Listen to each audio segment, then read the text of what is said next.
Before you diagnose yourself with stress, low self-esteem, anxiety or depression, first make sure that you're not actually surrounded by assholes. My name's Stuart Stone, this is Health and Fitness Over 40, and today's video we're talking about how to go from stress to satisfaction to success. So let's get into it. Now before we get started, the most important thing is if you're dealing with what's termed clinical depression. In other words, you're having some real dark thoughts and you can't climb yourself out of a dark mood, you're unmotivated, and you're thinking of taking a permanent solution to a temporary problem, go and get professional help. Now, in the description below this video, I'm going to put a link to all the helplines globally so that if you are finding yourself in a crisis situation, you get that help first.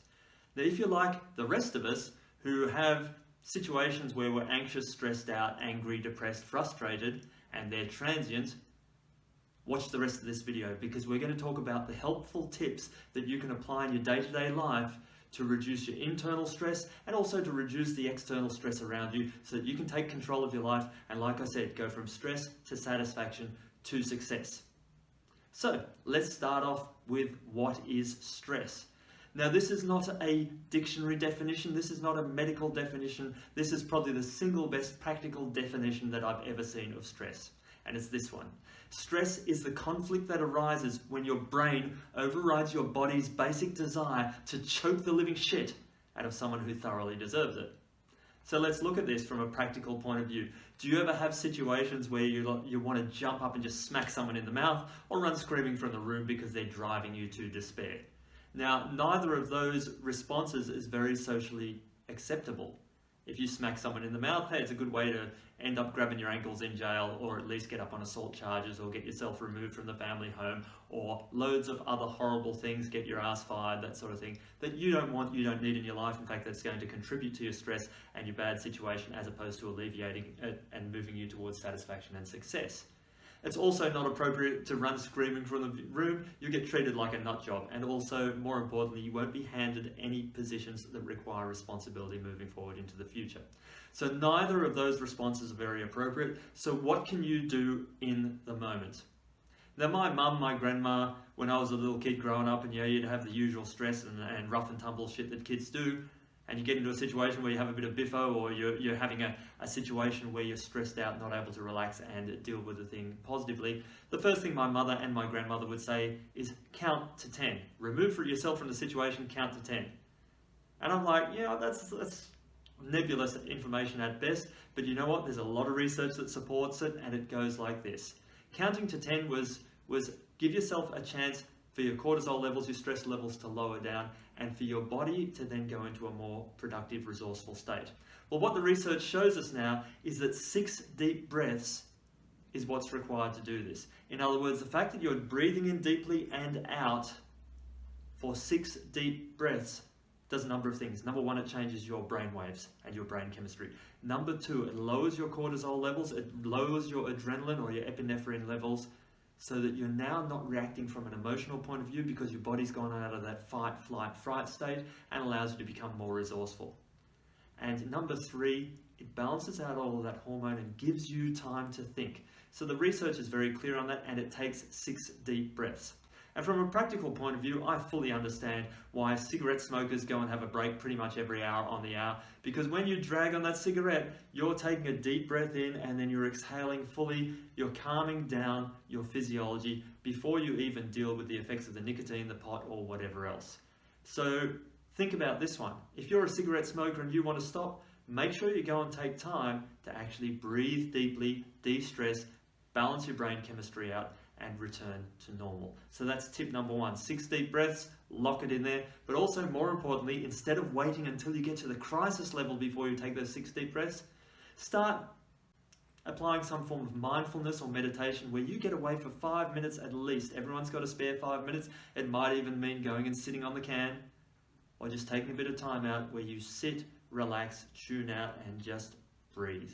Get in contact and connection with yourself, and just lower those stress hormones in your body naturally. Number two, and this is probably the single most important thing that you can do to lower the external causes of stress and depression and anxiety in your life, and it's this one. Turn off the TV. Shut down your devices. Turn your phone off, stick it on silent, put it away from you whenever you're out of the office, so you're not getting useless distractions hitting your brain all the time that are just constantly putting you in a feeling of high stress, high alert, where your adrenaline levels are constantly spiking through the day and you just don't get to recharge, relax, and tune out from the stressors and all the social media input that's hitting your brain. So number one is turning off the TV. Why? Well, if you looked at some of my other videos, and there's a link up here in the card, you're going to find that when you look at TV, number one, it's all war, murder, mayhem. Yes, there's some comedies on there, but a lot of those comedies treat men like idiots and assholes. And then in the ad breaks, you're subjected to ads like Gillette that say, hey, men are toxic, men are this, men are that. In other words, you're being bombarded on a conscious and subconscious level that you're not good enough. Get rid of that shit. Ladies, stop reading women's magazines that are pushing makeup, boob jobs, and fashion at you to say, again, you're not good enough as a human being. Work on yourself, be the best version of yourself, and then tell all those media marketers who are trying to manipulate the way you feel about yourself to go and get stuffed. So that's number two, turn off the TV. Now there's a nice byproduct of turning off the TV, turning off your mobile devices.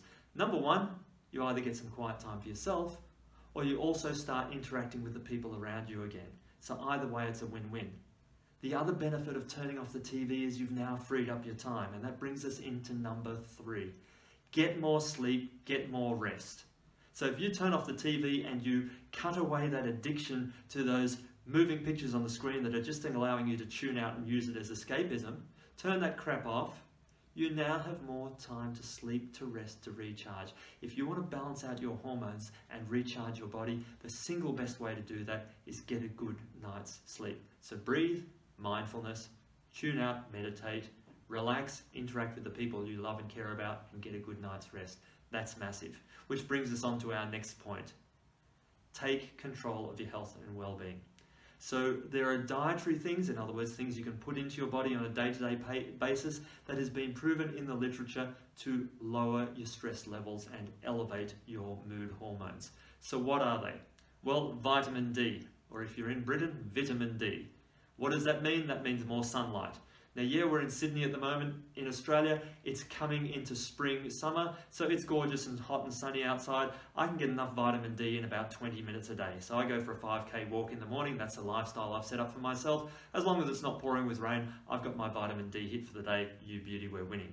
But of course, I understand that when we're in winter, when you're working long hours and you're stressed out anyway, you can't get outside, get in the sunshine and get that naturally. So take a vitamin D supplement. Easy fix, simply done. And that's on to the second nutrient and supplement as well, your B group vitamins. Again, they have been shown to be very effective, in fact, more effective than a lot of the prescription medication, and again, naturally elevating your moods. So vitamin B12 is a big one, and your B group vitamins in general. So take a supplement, get your vitamin B12 levels checked. If they're low, get the shot in the arm, and then start focusing on your diet. Now that doesn't mean you need to go and eat slabs of steak. What they've found with vitamin B12, and there's something like anywhere from 16 to 40% of the population of vitamin D deficient, depending on who you read, and that is not just vegans, vegetarians, it's meat eaters alike.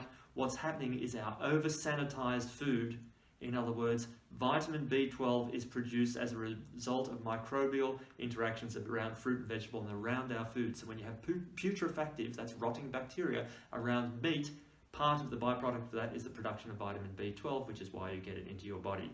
Now, obviously, cow shit around paddocks and around our vegetables in the past, and dirt on our vegetables, we'd ingest some of that, we'd ingest a bunch of B12, yet now we scrub the life out of everything, peel the life out of everything, and then wonder why our B12 levels plummet.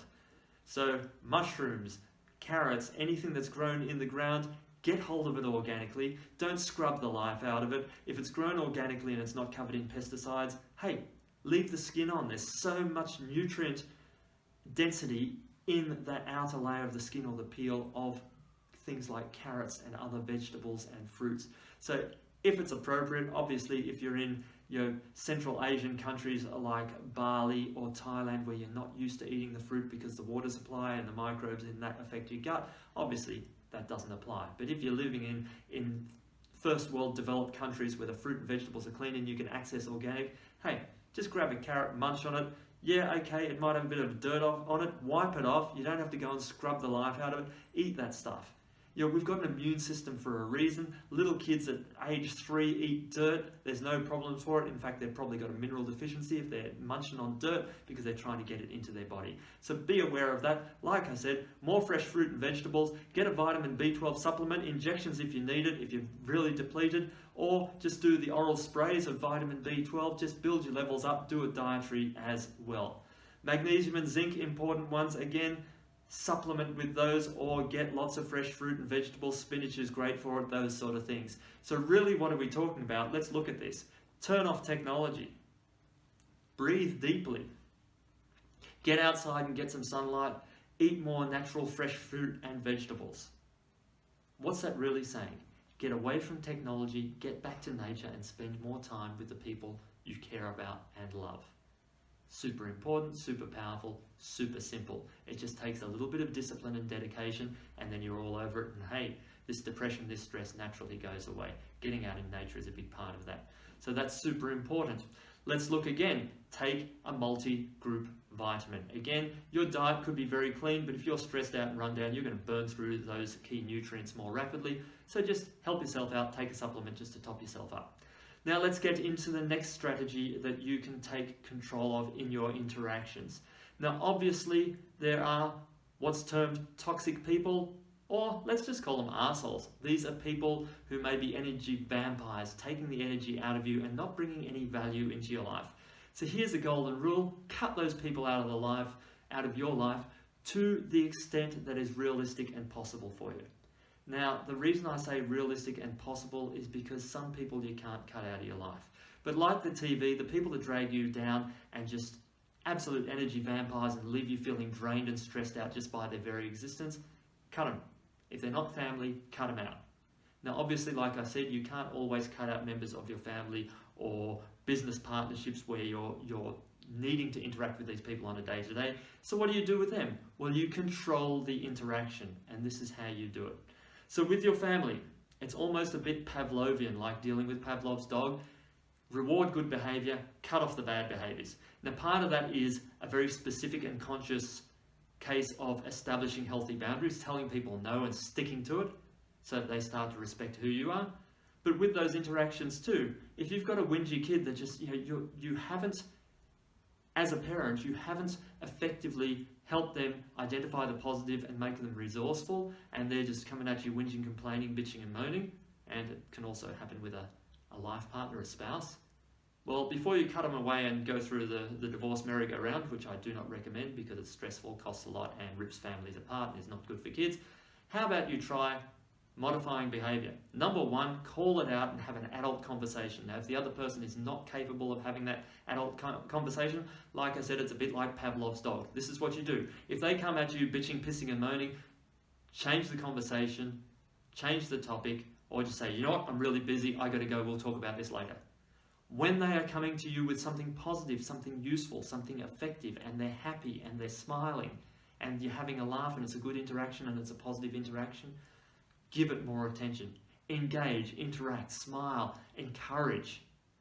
But again, when that negative, and I'm not talking about problems that need addressing, I'm talking about just that whingy behavior, cut it off at the knees. Like I said, make an excuse, remove yourself from the situation. How do you do that in business? With face-to-face interactions, it goes like this. Hey, okay, I've only got 5 minutes for this, and then I've got to run, or I've only got 20 minutes for this meeting. Whatever it takes to do the bare minimum to get the job done, you interact with that person, say, right, okay, yep, cool, time's up, I've got to rush, I've got to be in a meeting. Make some shit up, just remove yourself from the situation and just deal with business. If you're dealing with Skype interactions, so a lot of interviews, a lot of coaching that I do it online, and I'll be interacting with someone. It's like, right, we've got 20 minutes to work through this. Let's get on the problem right now. Keep it focused, task focused, results focused, orientated. And if it's a situation where it starts just dragging into and it's just not productive and useful, same deal, cut it short. Right, sorry, just got a call, a text, an emergency come in that I got to deal with. I got to bounce, we'll reset this up for another time, and then train the people around you that your time is important and that this is the way you do interactions to keep them positive, to keep them powerful. And you know what? Don't be offended by doing this, and don't be offended if you do this to a woman, because Women have been doing it for years. Think about it this way. The first date that you go on with a girl, and it might have been in your teens or it might even be today if you've gone through a separation or a divorce and you're getting back out there, this is what you'll see so many times. The girl code, girls look after each other very, very well. If she's on a first date, you can watch 45 minutes to an hour in there, she's going to get a text or a phone call. And it's amazing and it's uncanny how often these things happen. That is by design. That's her friends checking in so that if the date is not going well, she can say, yep, oh, right, really? That's happened? And she's out of there.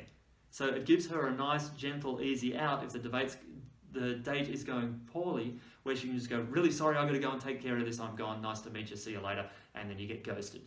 Well, it's the same thing as a guy. Again, if you're dating again and getting out into the world, it's a case of don't go buying dinner and movies and spending a shit ton of money, time and energy. You don't know this person yet. You don't owe them anything yet. So if it's a get to know you, it's a cup of coffee, it's a bushwalk, it's 30 minutes to an hour. If it's a great interaction, you beauty, do what all marketers do, leave them wanting more and set up something again in the future and get to know them. But by doing this where you're like, you know what? Hey, I don't know you yet. This is a get to know you, and hey, if you're a crazy freak, well, at least it's only a cup of coffee and I can go and escape out the bathroom window and we don't have to see each other again. It's a tongue-in-cheek, cheeky way of saying, you know what, my time is important and I'm not going to deal with people who are just going to drag my energy down, become energy vampires. So control the interaction. I've just given you 4, 5, 6 different ways of controlling the interaction. Same thing with your child. If they're kicking off, if they're a toddler and they're kicking off, having the terrible twos and having a tantrum, it's like, honey, I love you. This behavior is not acceptable. Remove yourself, remove them from the situation. It might be time out on the step for 30 seconds or 2 minutes or whatever, but it's pattern interrupting. And part of the reason we're dealing with so many entitled, narcissistic little shitbags is because as adults and parents, we haven't nipped that behavior in the bud and established healthy boundaries around them. And those healthy boundaries come down to this. It's your ability to say no and to hear no and to respect it, respect that boundary, and that's how you build self-esteem and also self-reliance for your own emotional state. So love your kids, but also teach them what behaviors are not okay and enforce that. That's part of your role as an adult. Your role is not to be their best friend. Your role is to be their parent first, establish healthy boundaries that allow them to become emotionally healthy human beings, and then as they mature and demonstrate that, then be their friend. So that's my rant for today. You've got numerous things that can help you out there. I'm just going to rattle through them, not in any order, but number 1, take the deep breaths. Number 2, turn off the TV and start interacting with the people you love and care about, or get some time for you to become mindful, meditate, relax, get more sleep. Get outside in nature, get the sunlight for the vitamin D, breathe the fresh air, get around nature, that'll calm you down naturally. Get the B12 vitamins in and all the multivitamins in. This means more natural foods. Get more active. Build your mood up naturally through physical activity. Get your blood circulating, get the oxygen in your lungs. Get your physiology balancing that way, and limit your interactions with the energy vampires, the negative people, the ones that drag you down, and the ones that you just are lost causes that you can't help, cut them out of your lives.